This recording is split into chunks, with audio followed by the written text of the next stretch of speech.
You can't just sacrifice poor people living on SNAP for the greater good of the country. No, that's Hutch right now.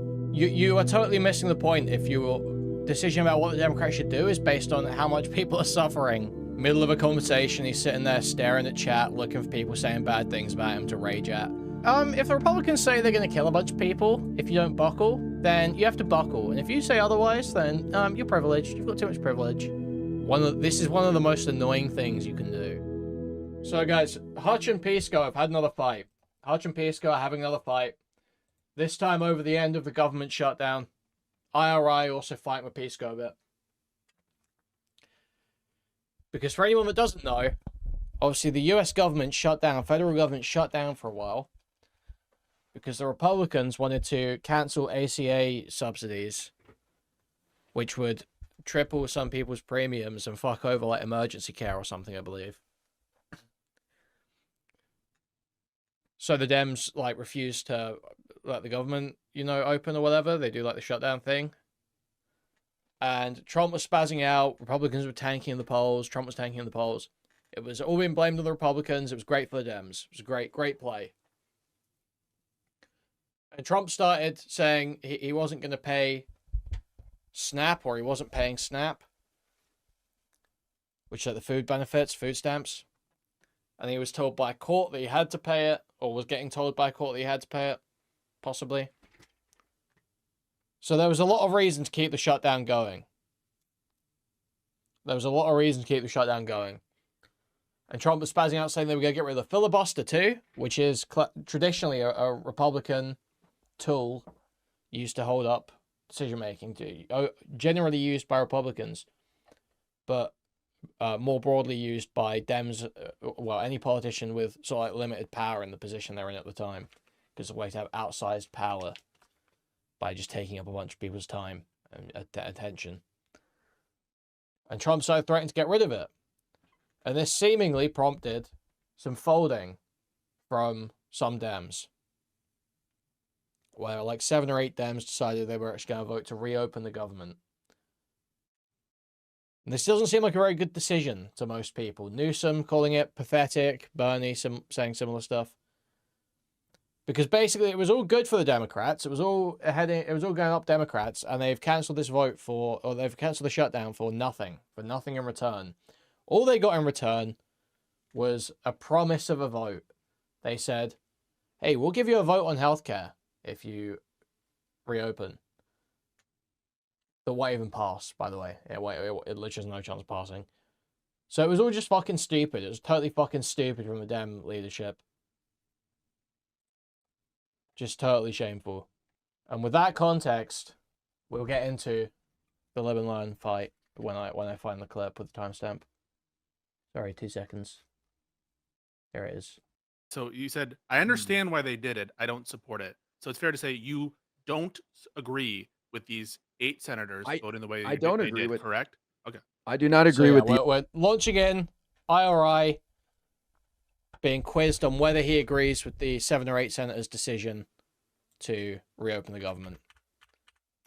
A lot of these people to keep going with this shutdown. So I understand why these senators did what they did. I don't support it, and it is what it is, but I'm trying to see the positive, and I see us winning the narrative on health insurance costs. I don't understand what you just said there, IRI. So you said, I understand why they did it. I don't support it. So it's fair to say you don't agree with these 8 senators voting the way they did, correct? Okay. I do not agree with the 8 senators. I wouldn't have voted like that, but I'm still seeing a lot of positives that came out of this fight. You're saying that there's a silver lining here, but to be clear, your position is vote no, right? This was absolutely, yeah. Okay. I understand why. As your fellow establishment shell, I want to push back on one thing you said, which was I don't see the whole Trump pushing for a filibuster thing as a tangible win at all. Like I don't think that really moved the needle in any direction. The Washington Examiner, which is, right-wing outlet, they actually reached out to each and every Republican senator, and 8, I think, Republicans didn't get back to them. So that's like the group of people that were just afraid to say anything to piss off Trump, I'm assuming. And there were 24 Republican senators that were willing to go on the record after they lost the election and after Donald Trump has been pressuring them. They were willing to go on the record and say, we are not going to support getting rid of the filibuster. Wow. So I think that shows you right there that they were never even close to folding on the filibuster, even though if they did, that would have been insanely beneficial to Democrats. And this is a clown show. This is a Republican Party, but these are generally like intelligent people. Hutch. I think they can understand that if they got rid of the filibuster, that would have massively benefited Democrats, in my opinion. Hutch, I was watching your stream this morning at the gym, and I think you said something that I agree with, which was, if Trump is so good at finagling and mobbing his way through the party and being like, you have to do this or we're primarying you, and if this was not enough to get these 24 senators plus however many, this is clear that they were not going to fold on this. This is like, no, we cannot let the Democrats have a no filibuster control next midterm or next presidential election. They will make Puerto Rico a state. They will make DC a state. It will fuck us forever. Huh? I hope we do it anyway. Well, I hope we do too. I guess we're going to need more than 60, but the idea is like, even Trump couldn't push these people to do this, it seems. So I don't know necessarily if that was a win for us. I just want to say one more thing, and then Pisco, you can take over. But I just want to ask you guys, we're all very engaged in politics. I was definitely aware of the Medicaid cuts when the One Big Beautiful Bill stuff was being passed. How many of you guys found out about specifically the tax credits expiring because of this shutdown fight? I'm not ashamed to raise my hand and say, I didn't know this. I didn't know Pisco, it would fucking blow. It would be like Soy Pill tepidly disagreeing with his favorite Destiny orbiters for like 5 minutes of the show, and then like 2 hours of the most boring, mind-numbing conversation you've ever heard. I didn't know they were gonna expire. It'd be fucking nightmarish. When they were gonna expire until that was told to us. But I don't know why. No, we do, because it was brought up during the One Big Beautiful Bill fight and the CBO even scored it and talked about how many people are going to lose their health insurance because of those expiring subsidies. They talked about that, but definitely the focus back then was on the Medicaid cuts. And so when I polled my audience, and my audience is super engaged in politics. If they're watching one of my streams, they're probably more engaged than like 90% of people that consume political stuff. And in my stream, it was a little less than half didn't know about the tax credit issue. And what are we even talking about? We should like clearly define that, just in case anybody in chat doesn't even know what we're talking about. But like the ARP that Biden signed into law in 2021, they basically enhanced the ACA subsidies, and they expanded like ACA subsidies to like a ton of people in the middle income bracket. And they basically erased cost for a lot of low income people that were a part of the marketplace or whatever. And that expired in 2023. They extended it with the IRA until the end of this year. And what's happening right now is the Republicans are just letting that lapse. And so the fact that like so many people were made aware of this issue, I think we're raising awareness, valuable. Guys. Raising awareness, that's huge. Raising awareness is just absolutely massive. As we all know, those are the best campaigns for anything. Frankly, the best moves for anything. So raising awareness. Meaningful phrase, very meaningful phrase. So even though we didn't get any concessions, and I'm going to say, and then I'll pass it over, I'm sorry. I'm going to say that I don't agree that they should have given up just yet. I think they should have stretched it out a little bit longer. But I am not comfortable with just an indefinite shutdown, and just the amount of pain that would cause basically defeats the purpose of what we're fighting for, in my opinion. But that's my silver lining. They raised the salience in the awareness of this issue. This issue will be a liability in January for Republicans. No, you can't just sacrifice poor people living on SNAP for the greater good of the country. No. That's Hutch right now.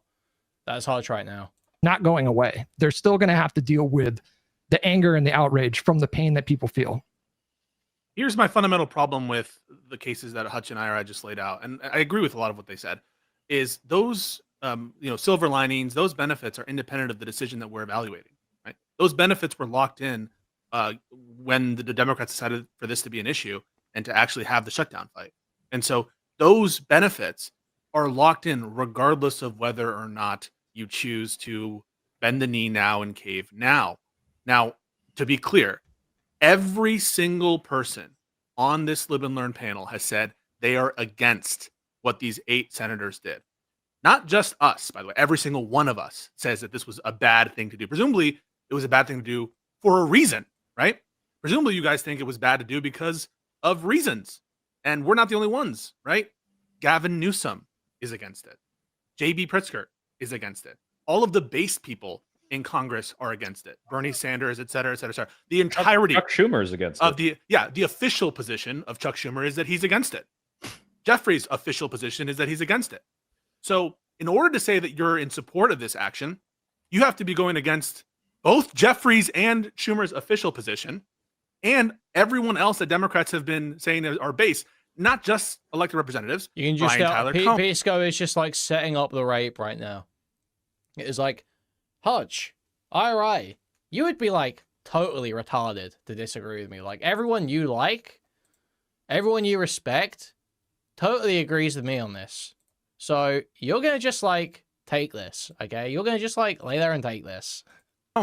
Dave Packman, everyone based is against, and the reason is obvious. The reason is obvious. One, it's a huge undercut to Democrats' negotiating credibility.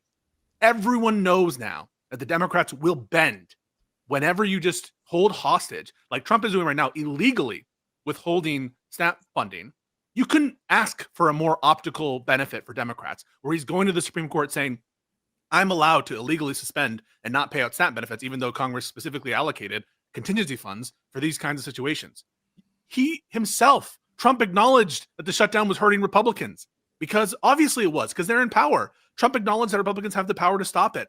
And so why are we doing this? Why are we giving Trump an out? Why are we, taking implicit responsibility for the shutdown? Now it fucking looks like the Democrats were cooking up the shutdown right before an election. That's what it looks like. And then beyond that, even if it were the optimal time to drop it right now, the optimal time is to right now relent. Why? Why wouldn't you get a consensus among your caucus? So now it looks like a fucking disaster, just like in March, because everyone's yelling at leadership and at these 8 scapegoats that they've put up. This can't be optimal, that we have Democrats themselves like criticizing their own and causing friction right after a fucking election W. What? We can't have a fucking agreement among the caucus on messaging after this so that we're all unified? That couldn't happen, even if this were the optimal time to drop the fight. And they put out these old geezers who no one is excited about, who are all going to either retire or up for re-election not until 2028. It looks so phony and so fake. And if you believe Tim Kaine who came out and said, we're not the only ones behind closed doors, there's more people who are thankful. That's Tim Kaine, who was probably specifically chosen as a scapegoat, couldn't take the heat and now is saying, yeah, everyone else is lying to you. That behind the closed doors, there are more people who are lying to the American people and their own Democratic base because they don't trust them. And that's the issue. When Tim Kaine says there are more like us, who knows if we're getting the truth? Because fundamentally, there's a disconnect between leadership and the... So are they going to find some way to disagree with this? Let's Senate, leadership among the Democratic establishment. Here, I'm defining that as the leadership in both Congress, houses of Congress, and the voters. And that's clear. And so this is a fucking huge fumble. Letting the gas off and letting Trump have a W when they're responsible, justifiably responsible, and at the same time, not getting your messaging ducks in a row and signaling that you're lying to the American people and to your Democratic base. Fucking disaster. There's definitely more senators. And these are definitely scapegoats. I don't think that's even a question. I think that I really think that what happened is Trump made it about the filibuster, and some Democrats got cold feet because fundamentally having a filibuster makes it more fun and interesting to be a senator, and it makes their jobs more important, and it makes their individual votes more meaningful. And so I think they decided that this was not something that they were going to tolerate. I think that it had nothing to do. It had something to do with like SNAP, but I think what tipped it over was that Trump started to make it about the filibuster, and some Democrats got nervous. And I bet that there's more than 8. I bet that these are just the 8 that they put up. Well, what's your overall take on this, Ryan? The overall, whether it's good or bad that we... Yep. I think it's bad that we stopped it now. I think we should have held out for a guaranteed vote in both houses. I think that should have been what we held out for how long? How long would you have been open to keeping the government shut down? I don't know. I don't have an end date. I mean, I think that that's a pretty reasonable. I think that that's a pretty reasonable thing that we could have gotten eventually. I'm not sure I could give you like a bottom line. Another month. I just want to say, even if you don't agree with like that, that it shouldn't be indefinite. I think that you should be willing to do it indefinitely. Just to be clear, that's where I stand. But even if you don't, we should at least have an agreement within the caucus of when that date is. So it's not like in the middle of Sunday night, right? In Sunday night, yeah, it literally looks so fucking weak just having this small group of senators just break off and totally rape it. Like, it literally looks so fucking weak. Like, any amount of pressure, you'll cave. Dead of night, so that people don't fucking do it. So the specific amount of senators that you needed to get over the filibuster, and all of them are hand selected. Couldn't you, if there has to be a date end, and I think it should be indefinit, couldn't we agree on it? Couldn't we have done it in a way that it's not like this most sneaky thing? Wait, hold on. Before you jump in, hand selected. We should get Soy Pill in here, because let's get everybody's take, and then we can do the free for all. Yeah, I mean, my thing is like, what was really the point of the shutdown if you weren't going to get any guarantees in the first place? I agree with IRI. I mean, this is optically good for the Democrats, but like, keep doing it, right? Like, this was hurting the Republicans. They were hemorrhaging support. Like, if Chuck Schumer was right about the fact that we need to do this when Trump is at an all-time low, then keep it up, because the longer this goes, the more people suffer, the more they're going to blame the people in power who are not allowing, the Americans to have what most people want. And people like Newsom, and I think other Democratic governors, could do the thing where they're saying, look, we're going to utilize our National Guard. We're going to utilize our state's resources to alleviate the SNAP, repercussions, because we give a shit about these people, but we are not going to stop the shutdown because we need to have some sort of win, some sort of guarantee. And right now it looks like we didn't really get anything guaranteed. That upsets me a little bit. And like I said, I'm open to the idea that this could work out in the end. I was, skeptical of the Schumer idea in March, and IRI and Hutch proved me wrong on that. So I'm happy there, but I don't know if this is going to hold out to midterms. I don't know if people are going to remember it as much. I hope it does, but I'm very skeptical of it. So that's my worry. You guys think it's going to depress turnout? IRI, go ahead. Sorry, I cut you off before. No, I want to say, Pisco, I was nodding along to what you're saying because I agree with you on most of that stuff, man. But here's the thing. It was always a lifeline to extend the ACA subsidies for Trump. This would have been a blessing for him. This is now going to be a liability, and they're going to get completely fucked over people's health insurance premiums going up. Yeah, literally, you are totally missing the point if your decision about what the Democrats should do is based on how much people are suffering, right? Because it is the Republicans' fault. It is the Republicans taking things away from people unjustly, oftentimes illegally. That is what is happening. Is the Republicans and Trump doing that? You trying to throw up roadblocks to that, and they start saying, oh no, we're going to starve people. We're going to starve people. The answer to that is not go, okay, sorry. That's not the answer. A lot of the people took advantage of these subsidies are in red states like Florida and Texas. And politically, it's a gift for the Democrats to not extend the subsidies. I care about my fellow Americans, so I wanted to see it get done, and I thought it was worth fighting for. But in the end, if it doesn't work out, it's a huge gift for the Democrats going to the midterms. And now we've positioned ourselves as the leaders fighting to bring down people's health insurance costs. So we will benefit politically tremendously. The thing is, the reason why I don't take heart from that, IRI, and I think it's true, is that's priced in whether you fight or not, right? Like, that the fact that Democrats raised this issue, I agree. That's really good. And they did bring but the thing is, that's true regardless of the direction you take to keep fighting and having your bottom line that you said publicly. And again, you should never like publicly have a bottom line and then go back on it, because then you lose. That's one of the reasons why it's taco, right? Because Trump will set out a bottom line and no one really believes it, right? Like, and it's like, whatever.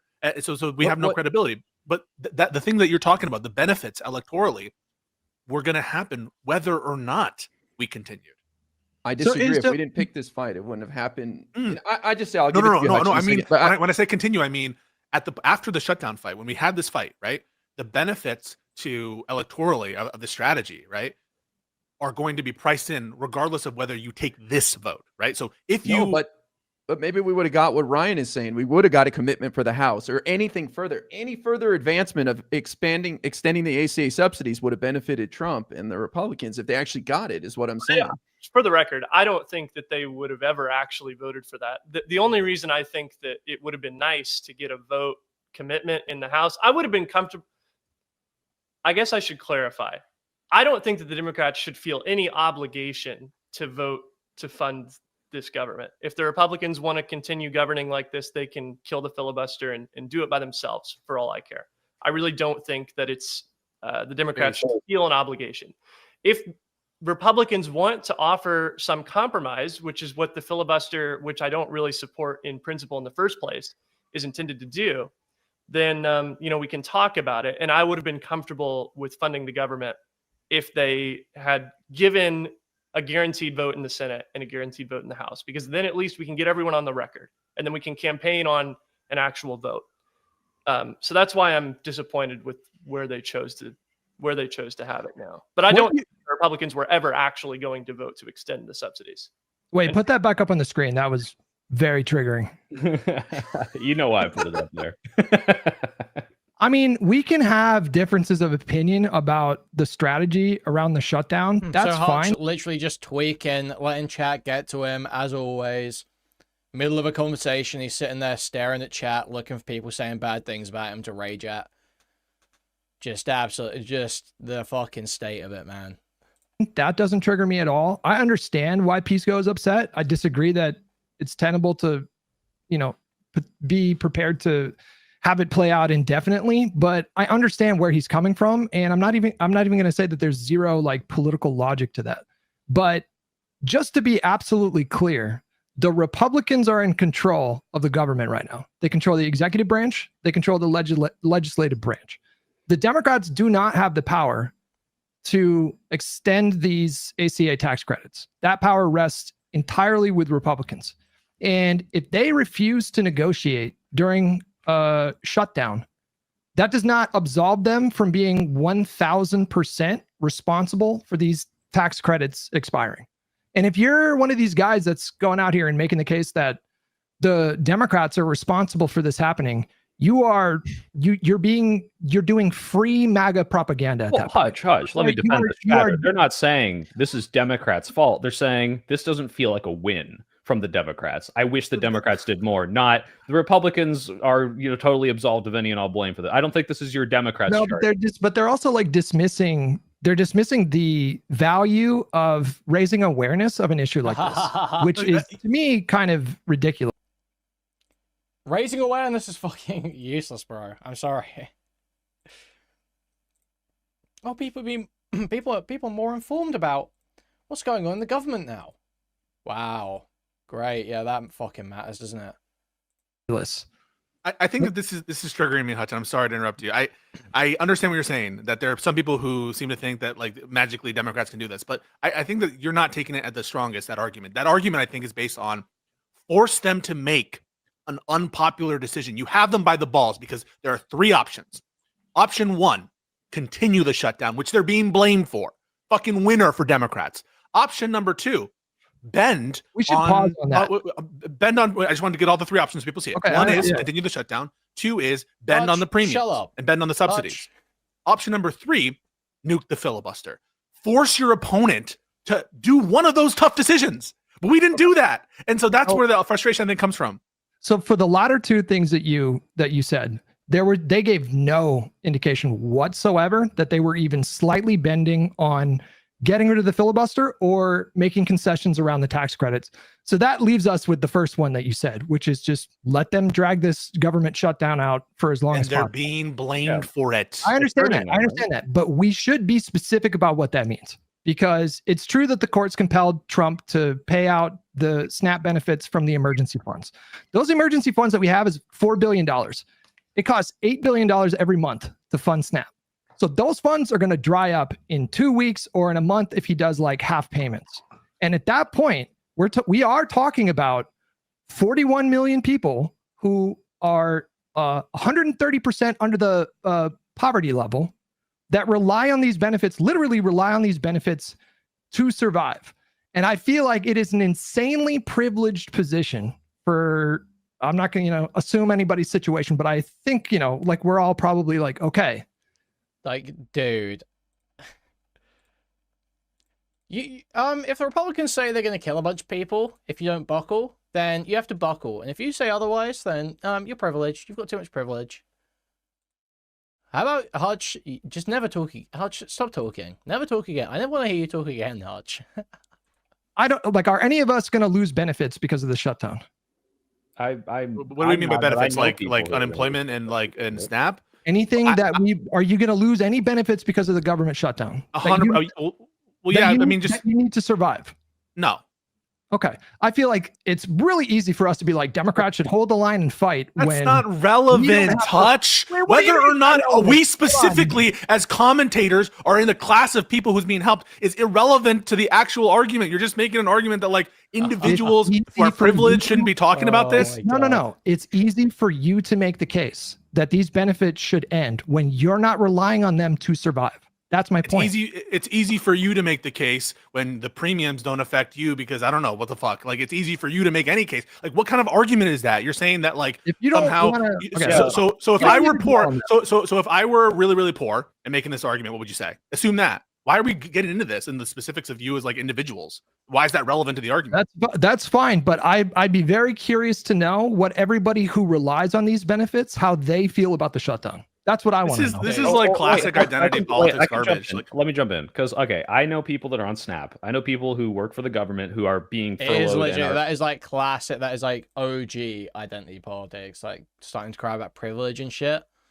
Be fucking serious, bro. Be fucking serious. They've been asked to come back to work without pay, so they're actually working for free right now. They're not even just getting put out of work and not getting paid. And these people are on board with, hey, yeah, this is hurting me, but ultimately I want this fight to win. Now, I don't know what the consensus is. Obviously, people are going to get hurt. But I mean, yeah, it is easier to say if it doesn't hurt you directly. In the same way, like Hutch, we could, throw it back from last week and be like, well, Hutch, it's easy for you to say, I'll vote for a pro-segregationist Dem to stop a Republican because you're not black. Like, yeah, but that doesn't mean your analysis of the situation is any less valid. It just means it's easier for you, which is true, but it doesn't invalidate your opinion. Yeah, so it's literally irrelevant. It's mostly irrelevant, but the question is like the ultimate question. Irrelevant.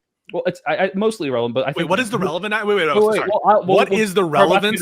We're about to get into that. What the relevant part is, which is Hutch, you are correct on this, is how much are we willing to let the American people hurt to get this win? Because if we go indefinitely, if we don't say what is the consensus we're reaching to, and we don't know how long it's going to take, will we just let the Republicans lose and lose and lose and lose? More specifically, people that are not starve. Yeah, more specifically, other people. This is a conversation about how far are we willing to go in terms of allowing other people to suffer so that we get a political win.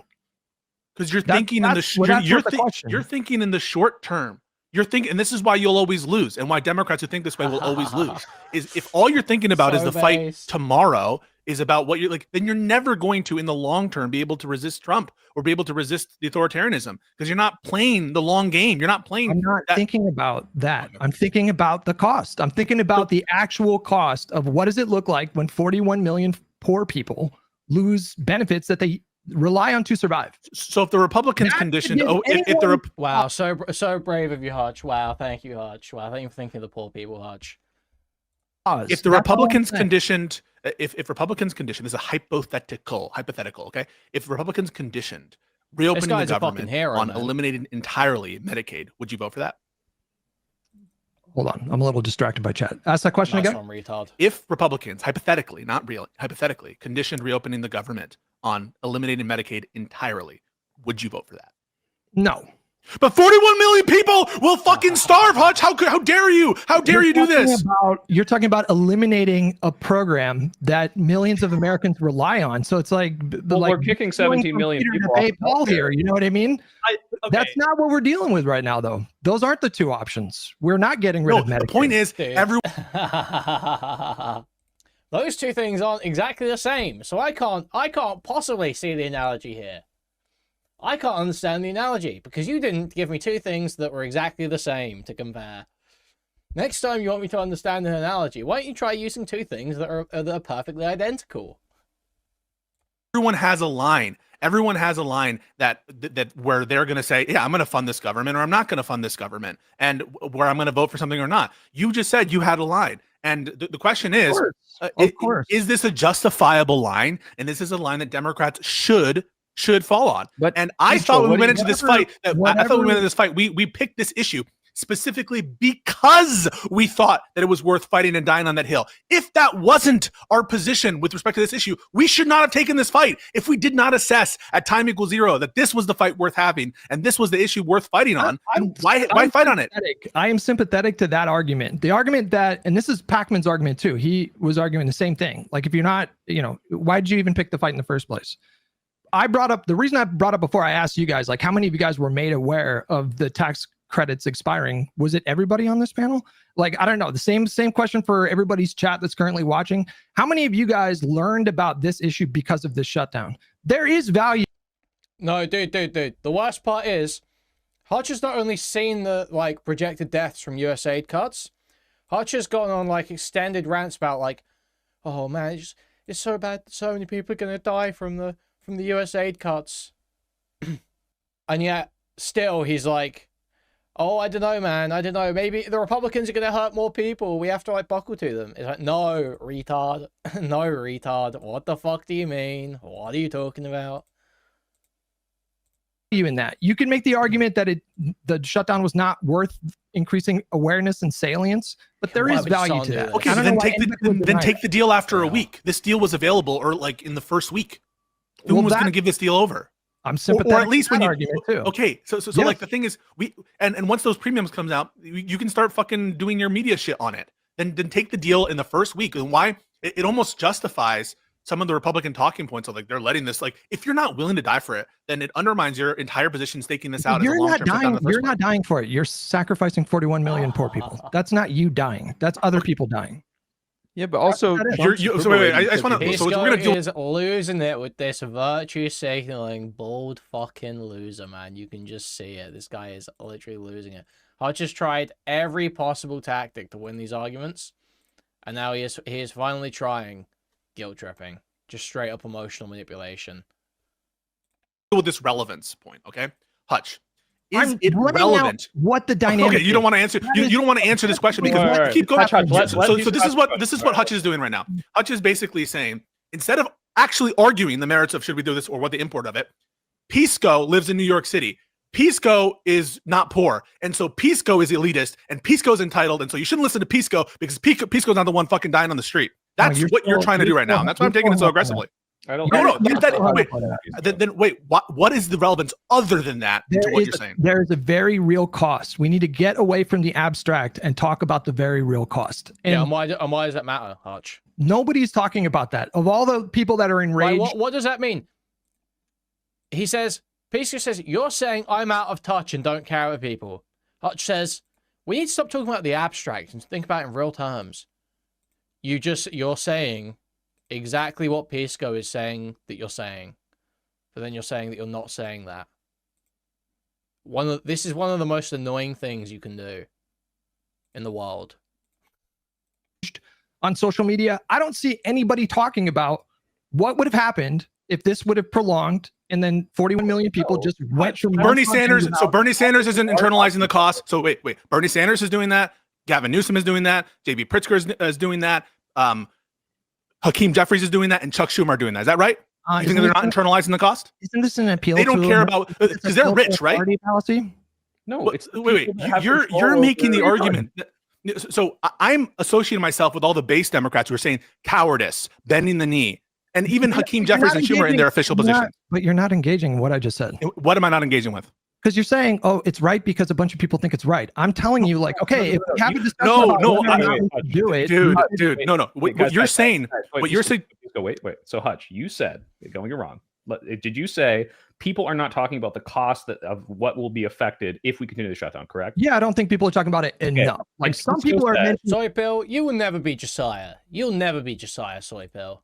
You'll never... Stop moderating, right? You'll never be Josiah. It in the abstract. The leaders of this shutdown who voted no to end the shutdown are saying, we understand the consequences. People like Gavin Newsom and Pritzker and Schumer, especially Newsom, to my knowledge, is like, I'm going to personally alleviate those things because I think it's worth helping these people using resources that we shouldn't have to continue this fight. Right, Pisco? Yes, essentially that this accusation of privilege, which is what Hutch is doing. Like right now, it is clear. He's saying, Pisco, you don't understand the cost because you're not in the streets and you're not homeless. That's what Hutch is doing right now to me. And I'm saying, hang on a second, sorry, my headphones. If it's the case that the leaders of this movement are also, not on the streets, but they have the same position I do, would you make that? Hutch is tweaking this whole time, licking his lips and shit. This guy is actually tweaking like crazy on these podcasts, man. That same accusation to Gavin Newsom? Would you make that same accusation to Hakeem Jeffries? Would you make that same accusation? It depends on what their position is. If their position is keep it going indefinitely, then yeah, I would say to every single one of those people, like, I don't know if it makes sense to fight for, what are we talking about? We're talking about like lowering healthcare for low to low middle income earners. And in that fight, we are willing to, strip benefits away from low income people. So the dividing line, the dividing line between elitist, out of touch, not understanding the cost is my proposition that it be indefinite, even though you have no reason to think that Gavin Newsom or Pritzker had a different position and where they did not signal that they had an end date, because of course you wouldn't signal that if you were in a negotiation like this. Right. But how am I that makes me out of touch, but not them out of touch. You're getting so hung up on the out of touch thing. Oh, no. You brought it up. You brought it up and hang on a second. So the relevance of that point of you're not poor, you're not the one starving. Tell me what the relevance of that is. It's basically saying you're out of touch. You're not internalizing the cost of the shutdown. Because it's easier to offer up other people to have to make a sacrifice like this. That's my point. Wait, why is that point relevant to whether or not what we should do? That it's easier. Yeah, I grant it. It's easier to offer up other people's suffering. Okay. That's true of everybody. Okay. But I'm sorry. What is the relevance of that point? It's not relevant. Because it informs the larger discussion that's happening right now. Right. In what way? How does it make it? How does it inform it, Hutch? How does it inform it? So it should be a simple question to answer. More or less likely. I am making the point that I think people should be talking more about the specific cost. That's what I'm saying. You're making a point that the reason you're not talking about the government shutdown cost to me, the reason you're not doing it is because you're not on the streets. Isn't that what you're doing? Bro, this is like 20 minutes of litigating your hurt feelings. Can we let some other...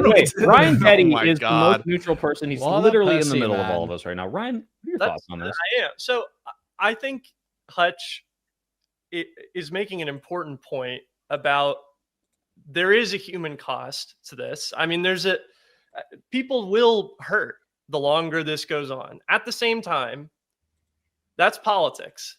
To an extent, that's politics. People, and I want to be really careful about where we're putting the agency here, because to the extent it's just such an obvious point that people I are can't hurt believe by the shutdown. The Republicans could end it tomorrow. Their ideological commitment to the filibuster does not absolve them of responsibility for the fact that they control the government. I mean, in my opinion, I think that that's the case. So is there a point at which Democrats should say, like, no, your inability to run the government is hurting too much. We have to, reopen the government?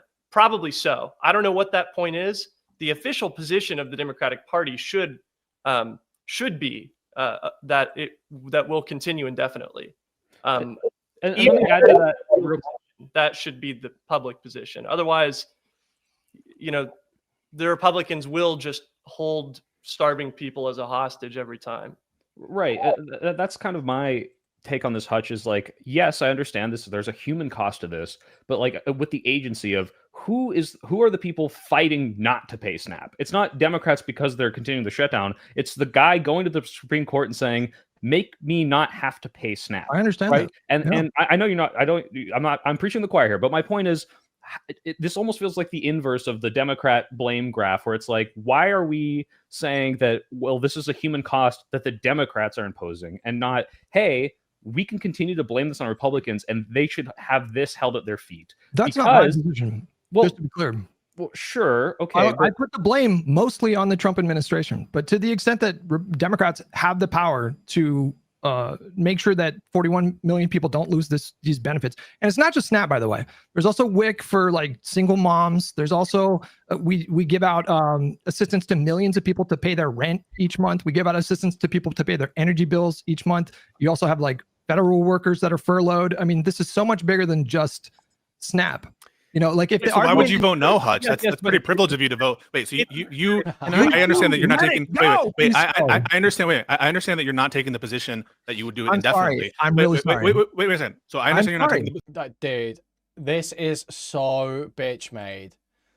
Oh, your feelings are hurt. Your feelings are hurt. I'm not engaging you anymore. I'm not engaging. You're a bitch. You're a fucking bitch. Wait. I just want to make my point. So I understand you're taking.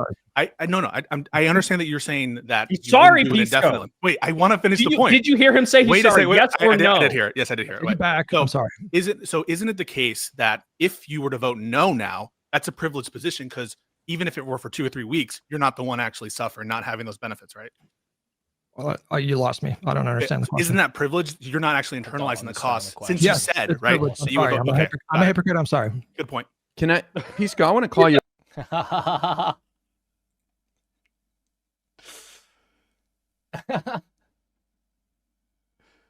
Just totally raped. Just totally raped. Like Hutch religion, it's crazy, man. If you disagree with Pisco, have the argument. This bitch shit is just so cringe. I'm a hypocrite. I'm a hypocrite. Yeah, shut the fuck up then. Yeah, stop fucking talking if it was a stupid point. Position, because even if it were for 2 or 3 weeks, you're not the one actually suffering, not having those benefits, right?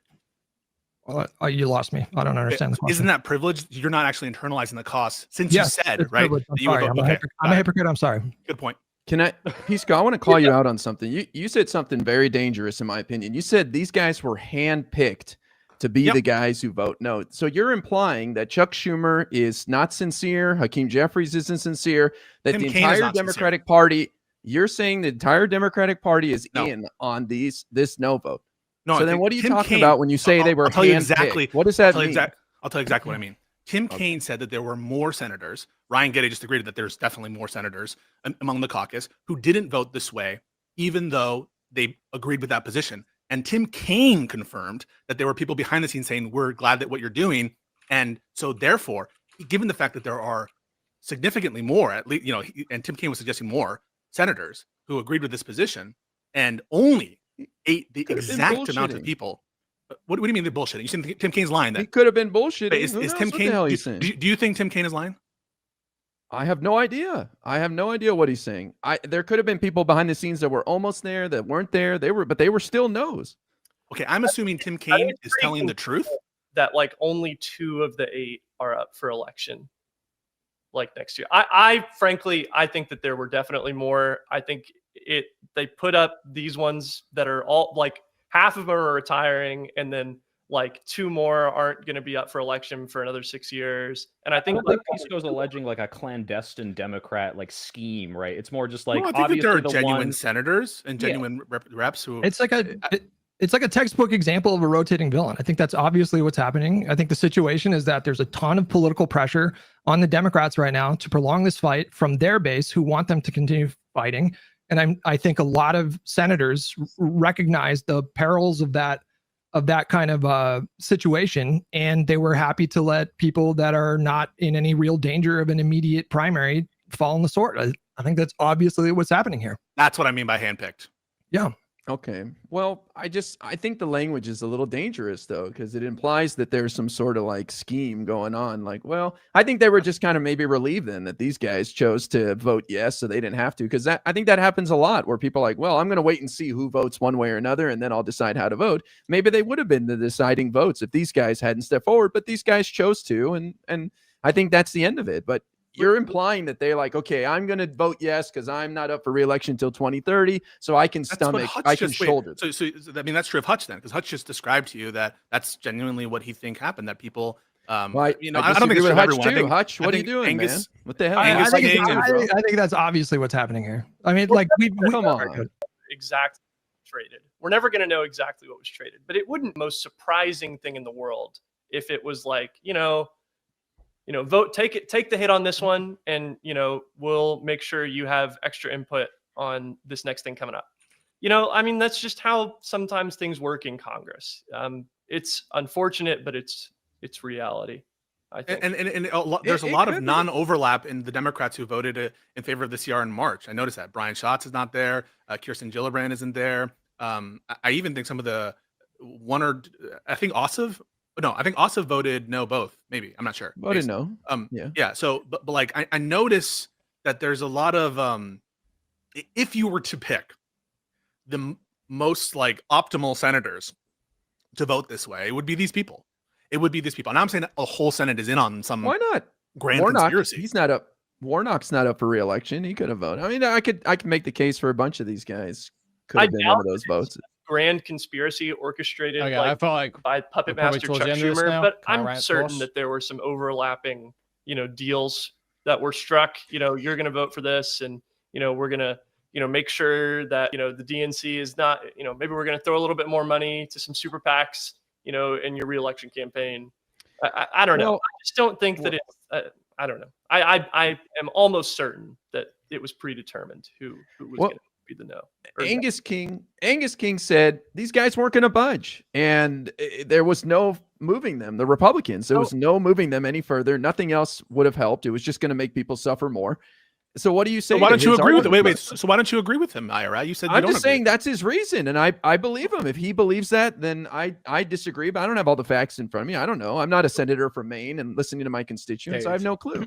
But from my point of view, I think they could have kept fighting. I'm just saying, how do you respond to his argument? Do you think he just gave in, or he's? Well, I think Angus King is, first of all, he was against this in the first place. So Angus King voted no. Consistent. So when Angus King's like, wow, look at this amazing vote we got in the Republican-controlled Senate. Like, Angus King doesn't give a shit about this vote. He voted in favor of opening the government on the Republican package in the first vote. And so one is, I think, he's even like laughing when he says, I think it's a 50-50 that this eventually passes the Democrat-written bill. And he chuckles through it because he can't actually, it's so preposterous, that notion. So first of all, Angus King's, I think we've seen enough of that. I think we saw the main fight there.